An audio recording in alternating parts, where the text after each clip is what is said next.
மத்தேயு 17 அதிகாரம் 20 கடுகு விதையளவு விசுவாசம் உங்களுக்கு இருந்தால் நீங்கள் இந்த மலையை பார்த்து இவ்விடம் விட்டு அப்புறம் போ என்று சொல்ல அது அப்புறம் போகும்.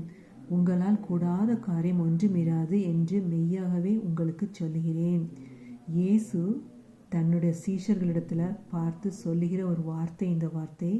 இதைத்தான் நமக்கும் ஆண்டவர் சொல்கிறாரு. நம்மளோட விசுவாசம் எவ்வளோ அளவு இருக்கணும்னா கடுகு விதையளவு. கடுகு விதையளவு விசுவாசம் இருந்து மலை எவ்வளோ பெருசுங்க, கடுகு எவ்வளோ சின்னது. அந்தளவு விசுவாசம் இருந்து மலையை பார்த்து போனாலும் அது போகுமா.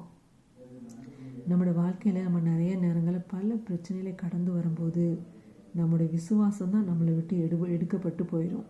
ஏன்னா அவிசுவாசப்பட்டோம்னா நம்மளால் ஆண்டவர்கிட்ட வந்து எந்த அற்புதங்களையும் பெற்றுக்கொள்ள முடியாது. ஸோ அதனால் எப்போவுமே நாம் ஆண்டவரை விசுவாசிக்கணும். இந்த கஷ்டங்கள்லாம் நம்ம வாழ்க்கையில் வருது அப்படி வர்றதுக்கு சான்ஸ் இருக்கும்போது நிச்சயமாகவே ஆசீர்வாதங்களும் நம்ம வாழ்க்கையில் வரும் அப்படிங்கிறத முதலாவது விசுவாசிங்க. ரெண்டாவது, உலகத்தில் இருக்கிறவனை காட்டிலும் எனக்குள் இருக்கிற என் தேவன் பெரியவர் என்று சொல்லிக்கிட்டே இருங்க. ஆபிரகாமை ஆசீர்வதித்த தேவன், ஈசாக்கை ஆசீர்வதித்த தேவன், யாக்கோபை ஆசீர்வதித்த தேவன் என்னையும் ஆசீர்வதிப்பார் அப்படின்னு அதையும் நீங்கள் சொல்லுங்கள். ஸோ ஆண்டவரை குறித்து நீங்கள் சொல்ல சொல்ல சொல்ல உங்கள் அவிசுவாசம் உங்களை விட்டு நீங்கி உங்கள் விசுவாசம் வளர்வதை நீங்கள் காணலாம். விசுவாசம் வளர்ந்துச்சுன்னா ஆண்டவர்கிட்ட ஈஸியாக நம்ம அற்புதங்களை பெற்றுக்கொள்ள முடியும். ஸோ இதை நிச்சயமாக ஃபாலோ பண்ணுங்கள். ஆண்டவரை மாத்திரம் விசுவாசிங்க.